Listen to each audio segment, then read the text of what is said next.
Alec Baldwin's impression of President Trump is so iconic that an international newspaper once mistakenly used a photo of him dressed in his SNL wardrobe for a cover story about the actual president. Tonight, Alec explains why that impression is in fact quite discomforting for him and opens up about the darker moments in his career. Here's ABC's George Stephanopoulos. Hello, and thank you for coming. I'd like to start by answering the question that's on everyone's mind. Yes, this is real life. This is really happening. His iconic portrayal of President Trump on SNL is Alec Baldwin at his most piercing. No refugees. America first. Australia sucks. Your reef is failing. Prepare to go to war. Where did you find your inner Trump? To me, I wanted to do this caricature. The goal was to make Trump something very simple and very clear. Right away, Trump walks out and he's vulgar. He's kind of ugly. He's unhappy. Because the Trump that I see over there, he never smiles. Take me to your leader! It's him. You actually say it's kind of stressful to play him. Well, it's stressful to play him because it's not somebody who I am in love with. I don't mean to just bash him constantly, but Trump is not someone I admire or supported him in any way in terms of his politics. So when you do him, it's tough to do someone to kind of get into that zone of someone who's very caustic and very unpleasant. President Trump hasn't been pleased either, tweeting, "The Baldwin impersonation just can't get any worse. Sad." I think the Alec Baldwin situation is not good. And Baldwin's wildly popular run on SNL is just the latest chapter in a show business career that spanned over 3 decades. I've always been kind of not interested in people's survival stories in the business. When I was young, people would say, "I've been in this business for 40 years. And I'd be like, yeah, okay, great.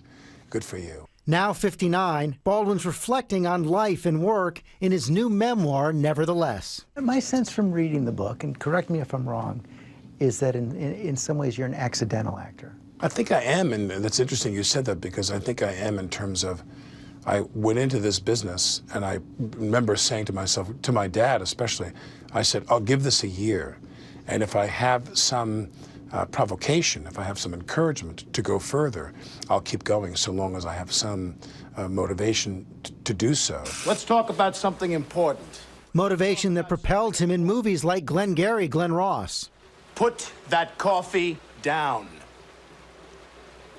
Coffee's for closers only. And the TV series he calls the best job he's ever had, 30 Rock. Oh, Lemon, please. Money can't buy happiness. It is happiness. The show was the best opportunity of my life. At the same time, I kind of find it strange. Even in the book itself, the publishers of the book in the bio put the word comedian in there. And I never view myself as a comedian. No, well, I don't view myself as a comedian.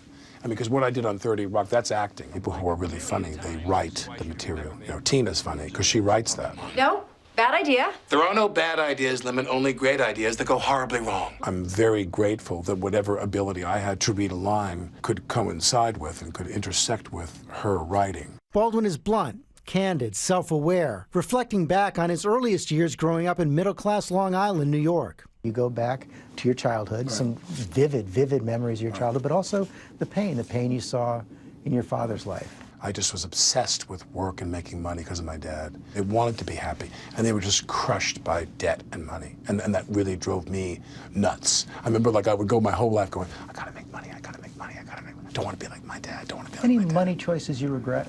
Oh, sure.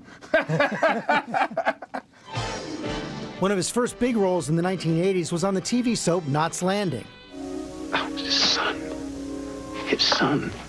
That role coincided with an addiction to alcohol and cocaine that he says nearly killed him. What if you hadn't stopped drinking on February 23rd, 1985? That's a good question. I was one of the people who was lucky that it stuck, and therefore, if I didn't get it then, I would have gotten it eventually. I got sober when I was just about to turn 27. And those 2 years that I lived in that white-hot period as a daily drug abuser, as a daily drinker, to my misery, boy, that was a tough time. There was really a lot of pain in there. Baldwin got sober and his biggest movie yet in 1990. Ramius intends to defect. Anybody who's self-aware and has had some success in life know that luck has a lot to do with it.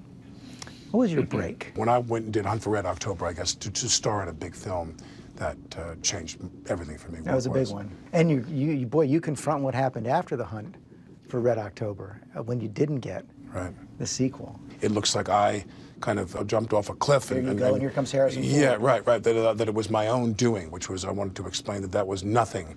It was my own doing. They had completely engineered something. Baldwin writes that the film's producers went behind his back to cast Harrison Ford for the sequel, cutting him out of the franchise entirely. Hard to be friends with Harrison Ford after that, huh? Yeah, I mean, in terms of, I explain very vividly in the book how he's someone who has a completely different kind of career than I do. I mean, you know, a mega movie star career, no doubt. I'm not diminishing that. But I think he makes his choices based on an entirely different set of values than me. Life in the public eye has been tumultuous for Baldwin. I want to press charges against her. Numerous run-ins with paparazzi. What's changed so much in my lifetime is this, not just advent, but this growth of social media, where it's a very slippery slope for celebrities, especially if you have any kind of outspoken nature. And especially if you not slip and fall, but trip yourself sometimes with some of the things I've been through. And it's tough to survive. His most painful public scandal, that infamous voicemail left for daughter Ireland in 2007. That voicemail, you say, he caused a permanent break in that relationship. Permanent? I think that permanent insofar as I don't think anybody ever recovers now from things like that, because it's thrown in your face every day. I mean, as I mentioned in the book, there are people who admonish me or attack me or spit on me and use that as a constant spearhead to do that. It's a scab that never heals because it's being picked at all the time by other people. I think my daughter, that's hurt her in a permanent way. For all his stumbles along the way, today Baldwin says he's living his dream life, both in his career and at home with his wife Ilaria and 3 young children. As you wrap up the book and talk about Ilaria and your little kids, you're about as happy as you've ever been. You talk about in the business, you got to be lucky, and I have been lucky to some degree, but I'm luckier in my personal life, and I'm glad that I'm luckier in my personal life. I'm lucky in my family life, and if I had to choose, I'd pick that. For Nightline, I'm George Stephanopoulos in New York.